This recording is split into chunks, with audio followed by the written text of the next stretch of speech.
Lecture 16.1 মানে 16 কে একটু elaborate করতেছি। এখানে হচ্ছে আমরা লুপ প্রবলেম নিয়ে দেখব। তো আমাদের যে লুপগুলো ছিল আমরা ফর লুপ দিয়ে আপাতত প্রবলেমগুলো সলভ করব, যেহেতু তোমাদের ক্লাসে আমি ফর লুপটা দেখাইছি। তো এখানে দেখো কয়টা প্রবলেম দেওয়া আছে। প্রথমে এটা করি, আইএসপি ইজ দ্য বেস্ট, এটা 100 বার প্রিন্ট করতে বলছে। তাহলে আমরা অনলাইন কম্পাইলারে চলে যাই, অনলাইন সি কম্পাইলার। সো 1 থেকে 100 এই এই পর্যন্ত যদি আমি লুপ চালাই এবং ওই লুপের ভিতরে আমি জাস্ট লিখবো আইএসপি ইজ দ্য বেস্ট, এই লেখাটা যদি লিখে দিই তাহলে আমার 100 বার এটা আউটপুটে চলে আসবে।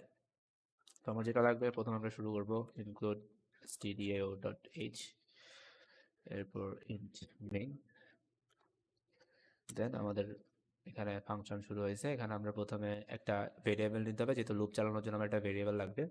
সো আমি a নামে একটা ভেরিয়েবল নিলাম। এবার আমি লুপটা চালাই দিই, ফর এর ভ্যালু আমি 1 থেকে নিলাম।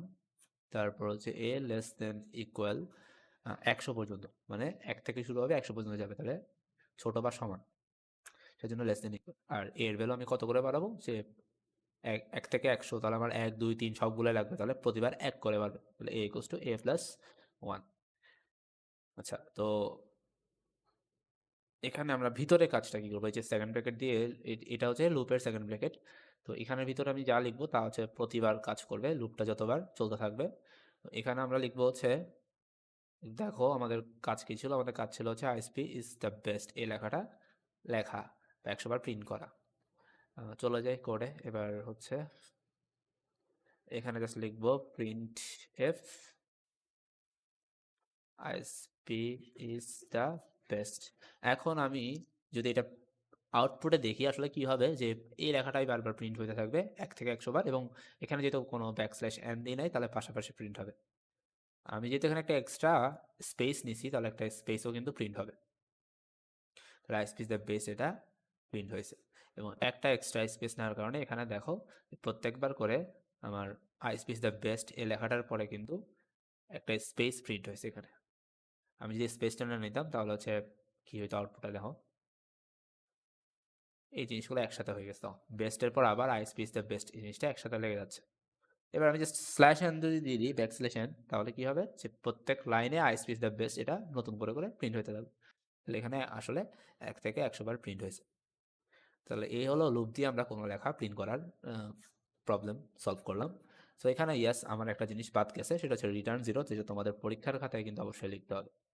এটা আমি এখানে কোডের সময় না লিখলেও আপাতত এরর দেখাচ্ছে না, বাট তোমাদের পরীক্ষায় অবশ্যই এটা লিখতে হবে। তো এই গেল হচ্ছে আমাদের প্রথম প্রবলেমের সলভ। এবার হচ্ছে সেকেন্ড প্রবলেম বলছে ফর লুপের মাধ্যমে, তোমাদের কোয়েশ্চেন এভাবে বলে দিবে যে ফর লুপ বা ডু হোয়াইল লুপের মাধ্যমে করো। তো 3 থেকে 53 এর আগ পর্যন্ত বিজোড় সংখ্যাগুলো পাশাপাশি প্রিন্ট করতে বলছে। আচ্ছা, তো 3 থেকে শুরু হতে আসলে, আর 53 এর আগ পর্যন্ত, মানে 53কে আমি নিব না, এক্সক্লুড করব। তার মানে দেখো আউটপুটটা এখানে দেখা যাচ্ছে, আউটপুটটা কিভাবে পাইতে হবে, যে 3 থেকে শুরু হয়েছে এবং 51 পর্যন্ত আসছে।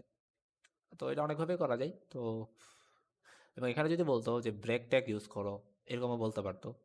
সেগুলো তোমাদেরকে আমি আপাতত দেখাইছিলাম, কিন্তু আমরা চলে যাই আমাদের কম্পাইলারে, তাহলে আমাদের জাস্ট চেঞ্জ হবে কি, এখানে আমরা এখন নাম্বারটাই প্রিন্ট করব। তাহলে আমি জাস্ট এখানের মধ্যে ভিতরে চেঞ্জ করব কি, ভিতরে দিব হচ্ছে নাম্বারটা। তো নাম্বার কেমনে প্রিন্ট করি, যেহেতু এটা ইন্টিজার নাম্বার, তো আমরা পার্সেন্ট দিয়ে প্রিন্ট করবো। অ্যান্ড পাশাপাশি যেহেতু, তাহলে আমি ব্যাকস্ল্যাশ নিচ্ছি না, কমা দিয়ে আমি হচ্ছে কি দিব, এ। তো এখন আসলে কি হবে, 1 থেকে 100 পর্যন্ত প্রিন্ট হবে পাশাপাশি, ঠিক আছে? 1 থেকে 100 পর্যন্ত প্রিন্ট হয়েছে। তো আমার তো আসলে 1 থেকে 100 লাগবে না, আমাকে বলছে আসলে কত, 3 থেকে 51 বা 53 আগ পর্যন্ত বিজোড় সংখ্যাগুলো বলছে, মানে 3 এর পর কত আসবে, 5 আসবে। তাহলে বিজোড় সংখ্যা আমরা কেমনে পাই, যে প্রত্যেক সংখ্যা থেকে আসলে 2 করে বাড়াইলে বিজোড় সংখ্যাটা পাবো, মানে সরি, একটা বিজোড় সংখ্যা থেকে শুরু করে আমরা 2 করে যদি বাড়াই তাহলে বিজোড় সংখ্যা পাবো। যেমন 3 থেকে 2 বাড়লে 5, 5 থেকে 2 বাড়লে 7, প্রত্যেকবার বিজোড় সংখ্যা পাচ্ছি। তাহলে তোমরা হয়তো বুঝে গেছো কি চেঞ্জ করতে হবে, প্রথমে 3 থেকে শুরু করতে হবে। তাহলে এখানে দিব হচ্ছে 3, এরপরে হচ্ছে আমার এখানে খেয়াল করো কত পর্যন্ত যাব, 51 পর্যন্ত যাব। আর প্রত্যেকবার কত করে বাড়বে, এর ভ্যালুটা 2 করে বাড়বে। তাহলে আসলে জিনিসটা কি হচ্ছে, যে খেয়াল করো যে তোমার এখানে 3 থেকে শুরু হয়েছে, তার মানে প্রথমে এখানে আউটপুটে কি আসবে, আউটপুট আসবে 3। 3 এর পর কন্ডিশন চেক করছে, 51 থেকে ছোট নাকি? হ্যাঁ, তাহলে ভিতরে কাজটা করছো মানে প্রিন্ট করছে, 3 প্রিন্ট করছে।